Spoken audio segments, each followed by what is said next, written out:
Très chers frères et sœurs, nord, sud, de l'est à l'ouest du centre, bonjour, bonjour, bonsoir. Descendons un peu dans la Gado. Vous savez, ici, lorsque vous parlez de la Gado, ça veut dire qu'il descend sur l'actualité camerounaise et sur les affaires du Cameroun. Vous savez, les Camerounais, ils sont arrivés à un niveau où, je ne sais pas comment on a fait pour qu'un pays d'intellectuels et qui se targue d'être le chantre des intellectuels en Afrique est arrivé à un niveau où ils ont fini par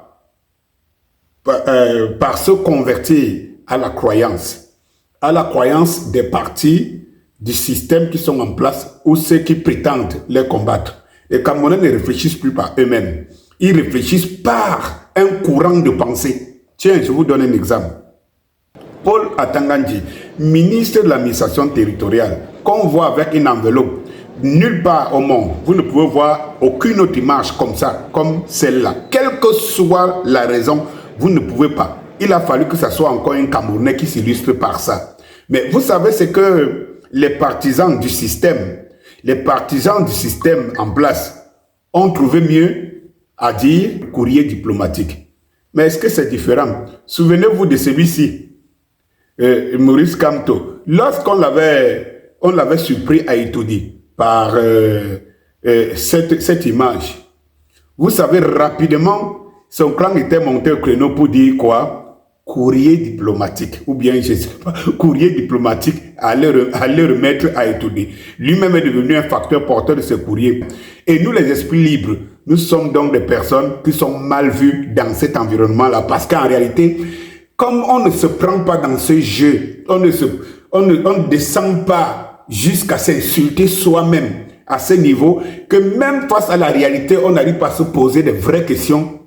C'est ça le problème. Et rappelez-vous, lorsque je vous dis que tous ces clans de politique que j'appelle les politiciens camerounais, que ce soit du système, que ce soit de l'autre côté, se moquent du peuple et l'utilisent parce que de toutes les façons, les moutons, chacun vient épuiser. Souvenez-vous que quand tous ces gars étaient dans le même système à côté de Biya, que vous prenez Zongang, vous prenez Kamto, personne ne s'est occupé du peuple et personne ne parlait du peuple. Souvenez-vous des émeutes 2008 au Cameroun. Dites-moi, tous ces gens étaient du même côté, ils étaient à côté de Biya. Vous souvenez qu'une seule de ces personnes a comparti pour le peuple? Non. Et lorsque les mangeoires se divisent, on vient solliciter le pauvre peuple qui ne réfléchit pas. C'est plus facile de venir dans les médias, ici dans les réseaux sociaux et dire « Oh, Dani Scopio, oh, tu crois intelligent et tout ». Voilà leur intelligence. Écoutez celui-ci, par exemple, qui est le chantre de l'intellectuel, le grand pape, le grand juriste. Le MRC est pleinement conscient que faute pour lui de prendre part au scrutin à venir, il ne pourra pas, dans les conditions du code électoral en vigueur, présenter un candidat à un prochain scrutin présidentiel, la loi électorale exigeant que tout candidat à une telle élection soit présenté par une formation politique ayant au moins un élu ou, à défaut, qu'il rassemble au moins 300 signatures de personnalités dont on sait qu'elles sont, pour l'essentiel, inféodées au régime. De même, le MRC est conscient que, faute d'avoir des conseillers municipaux, il ne pourra pas présenter des candidats à d'éventuelles élections sénatoriales et régionales dans les conditions actuelles. Pourtant, malgré ces constats cruciaux, le MRC a décidé de ne pas prendre part aux élections législatives et municipales du 9 février 2020. Vous entendez les applaudissements. Il me semble à ce moment-là que quand on n'est pas en train de s'adresser au système, il s'adresse à son peuple, il s'adresse à tous ceux qui applaudissent là. Et ici le mot conscience pour ceux qui nous donnent des cours de français. Conscience, il fait appel à la conscience. Le MRC est conscience. Mais aujourd'hui, qu'est-ce qu'il vous dit? l'élection présidentielle au Cameroun est-elle régie par le code électoral ou par la déclaration d'un homme politique? Ben voilà. Alors pourquoi est-ce que les gens ne se donnent pas un peu de peine de regarder la loi? Pourquoi les gens ne se donnent pas la peine de se regarder la loi? En fait, il est en train d'insulter les qui? C'est que lui, hier, il a parlé de la loi, de la conscience. Il a cité la loi. Il dit pourquoi les gens ont cru en moi. Parce qu'en fait, ici, il dit c'est la loi qui parle ou bien on s'intéresse à un individu. Je ne sais pas maintenant ce que la morale de l'affaire, c'est que ceux qui défendent sont en train de défendre. Parce que ici, il dit pourquoi les gens ne regardent pas la loi, ils regardent l'individu. C'est la question qu'il pose aux journalistes.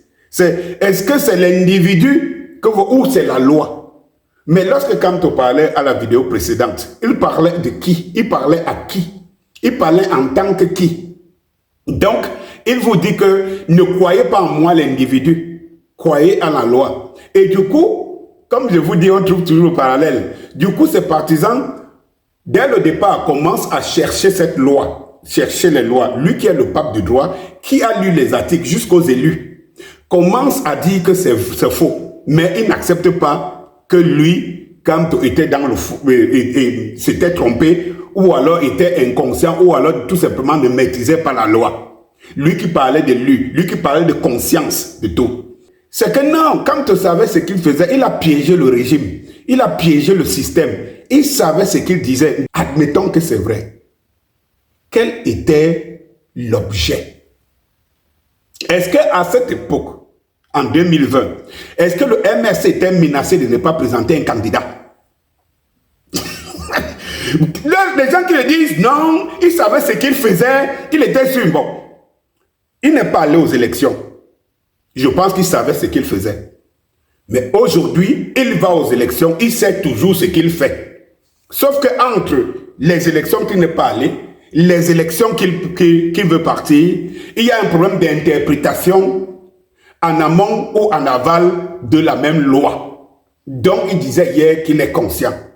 Et ses partisans aujourd'hui nous disent, ah mais non, c'était une supercherie, il est trop fort. Il l'a mis en ballottage, il savait là où piégeait le régime.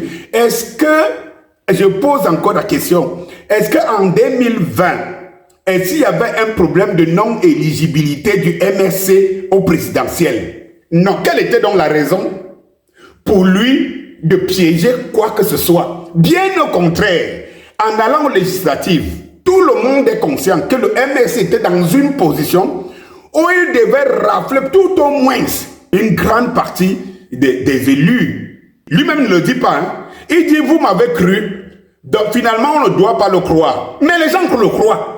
Lui dit, croyez à la Constitution, croyez à la loi, ne me croyez pas, non, je peux dire une chose qui n'est pas vraie.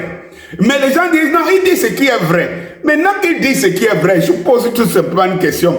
Sur ce qui est vrai, dites-moi, il y avait quelle raison?